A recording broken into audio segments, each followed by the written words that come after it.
guys, today we're going to talk about slavery and the historiography of slavery in the United States. Let's start out by remembering that Jamestown was founded in 1607. The first slaves that came to the shores of Virginia got there in 1619. You should recall, slavery was not the primary labor model in Jamestown throughout much of the 1600s. There were some slaves, but the primary labor model was that of indentured servitude. That all got turned around in the later part of the 17th century as conditions in England changed, people started living longer, you had Bacon's Rebellion. Many different factors created an environment that was more conducive to changing the labor model from indentured servitude to slavery, especially as Virginia's landed gentry had more money. If you want to know more about how there was this movement from societies with slaves to slave societies, a very important historian named Ira Berlin has contributed a lot of thought to that. One of his books, Generations of Captivity, shows how slavery was not this monolithic institution in what becomes the United States. Instead, it was very much affected by time, place, environment, culture, other historic events. Generations of Captivity takes you through a timeline of this shifting institution and how it's impacted African Americans even into the 20th century. By the way, I want to make sure you understand the difference between a slave society and a society with slaves. This is an idea that Ira Berlin definitely explodes out. A slave society is one in which slavery defines pretty much every aspect of culture. It is central. A society with slaves has slaves within it, but it's kind of incidental. It's more on the borders. Jamestown in 1619, this is a society that now has some slaves, but the labor model is not based on slavery, and slavery does not define everyone's relationship. If we march forward to the early 1700s, Virginia looks entirely different. This is a slave society. Everything is factored off of whether or not you own slaves. Your position in society is defined by slavery. Another thing you need to understand, if you lived within a slave society, you did not necessarily own slaves. In fact, chances were you didn't own slaves. You had the super ultra wealthy who had plantations. Then you had some human farmers who were more middling types who might own, 5 to 10 slaves. And these guys, by the way, hated the cotton snobs who were on top. And then you had the great big bulk of people who own no slaves at all, but still define themselves based off of this institution. Now, remember, slavery was legal in all of the 13 British colonies, regardless of how important it was in these different places. And I can turn to Sean Willent's, this book, No Property in Man, and learn a little bit about how that affected the American psyche. Willent records John Jay observing, prior to the Great Revolution, the great majority of Americans had been so long accustomed to the practice and convenience of having slaves that very few among them even doubted the propriety and rectitude of it. After all, slavery was a part of human history. Americans didn't create slavery. The British didn't create slavery. Slavery had just always been. People took it for granted that it was supposed to be. This changed because of an idea. Let me think. What could that be? What could that idea be? What is it? All men are created equal. Oh, going back to Sean Willent's, By 1787, with astonishing swiftness, the political and intellectual foundations supporting slavery had come under concerned attack. Northern emancipation, including the gradual emancipation plans enacted in several states, contradicted claims that property rights precluded legislative or judicial emancipation and either overturned or severely undermined at the state level the legitimacy of property in man, the main legal and political pillar upholding human bondage. As never before, slavery was on the way to becoming a regional presence. One historian, who I happen to know is Ira Berlin, in this book, The Long Emancipation, observed for the new American Republic, slavery would be no longer a continental institution. This does not mean that slavery is going to just disappear. Unfortunately, it's going to be not endorsed, but protected for a while in the Constitution. And then as it's phased out in parts of the country, it's going to become more entrenched in other parts of the country.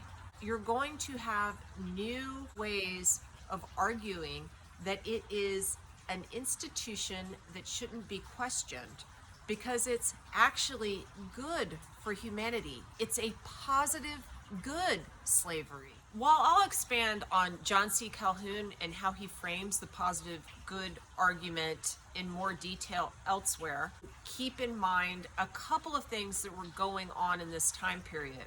One, if you're going to say that all men are created equal and you're going to hold a slave, you need to make the slave not a man. You need to make the slave property. You need to engage in chattel slavery. You need to say, I'm not talking about that guy, because that guy he's more like a cow. You dehumanize the slave. You make it okay to do whatever it is you want to do to this person for the good of another person by stealing from him or her humanity. Of course, some people in the South, in slave societies, did question the institution of slavery, more so pre-1830. But groupthink did settle, especially once you accepted arguments that not only dehumanized the slave, but shifted the focus to one of the slaver actually doing something good for the slave, a positive good, doing something kind. The slave was better off, don't you know? I also think you need to recognize that in places where slavery was going away, and you did have some abolitionists who were hardcore, we got to get rid of this stuff, most people were kind of this opinion. Slavery is legal, it's always been around, I'm tolerant of it, I'm never going to own a slave, I don't think that having slaves is nice or kind, but if someone else wants to own a slave, This is kind of explored, by the way, in a story called Benito Cereno by Herman Melville, which talks about the Gordian knot of slavery and why it was so hard to cut. Long after the Civil War was fought and slavery was abolished, you had rise up a historian named Ulrich Phillips. And this guy essentially set the narrative about how slavery was conducted, what its motives were, etc. And he felt that slavery wasn't really all that economically sound. Industrialization in the North was where the future of the U.S. was. But if you were a slave on a plantation, it really wasn't all that bad because plantation owners acted a bit like fathers. They were very paternalistic. This, in a way, buys into the positive good narrative of John C. Calhoun. And this is what dominated the textbooks for a long time, even though you had some historians like John Hope Franklin and Richard Hofstadter pushing against these ideas, trying to step outside that accepted narrative and question, yeah, it doesn't sound exactly right to me. Eventually, Kenneth Stamp's book, The Peculiar Institution, replaced Ulrich Phillips' work as the authoritative text about slavery. And it damned slavery as an institution. It said, this was degrading and it was horrible and it was very bad. But Stamp also, like a good historian, was trying to understand how slavery ever persisted in the first place. He said, quote, both economic and racial interest contributed to the persistence, end quote. He felt that masters rationalized the institution via things like the positive good argument. Stamp was saying masters felt as trapped by the institution as slaves themselves did. Here you could think a little bit about Thomas Jefferson, who once said, we have the wolf by the ear and we can neither hold it nor let it go. In the 1960s, other guys like Charles Sellers would explore this feeling of Southern guilt that tore at the Southern soul.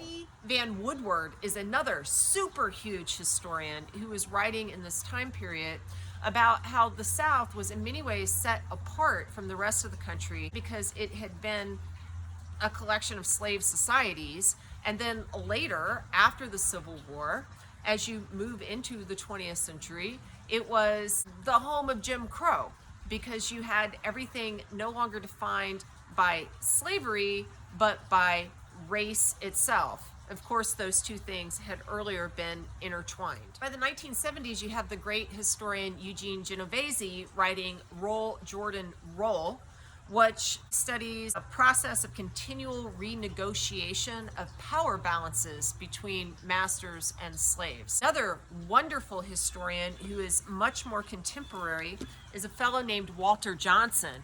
And his book, Soul by Soul, looks at how all of the different actors participated in this institution and kept agency when possible. That included the slaves. You couldn't just make them completely powerless. They had choices that they too could make. And don't misunderstand me, they're slaves. They are forced into this institution, but they're still people. That's the thing that I'm underlining. You cannot steal their souls. Their souls are real. And that means that they're not going to act like passive animals on a farm. Soul by Soul looks at how human beings controlled other human beings. Of course, there was violence, but there were other, more insidious ways to go about it. This historian used slave narratives, court records, slaveholder letters, and acts of sale to piece together the past and discover how slave traders would use the humanity that they were completely aware existed of slaves against them. Think about this. Would you be docile if your wife was the person who was threatened? Or would you cooperate more? What if you had a family on a plantation and the master told you to do something and you didn't want to, and you had hanging over you the threat of sale, which would send you not just down the road to another plantation, but way down the road to another state where you would never see your family again. Walter Johnson is currently working in slave historiography, so he is definitely someone who should be on your radar if this type of history is of particular interest to you. That's a super basic introduction to some of the issues that surround slavery and some of the historiography that deals with slavery as we continue to move through our textbook. And I hope you found that interesting and useful. I'll talk to you again soon. Bye.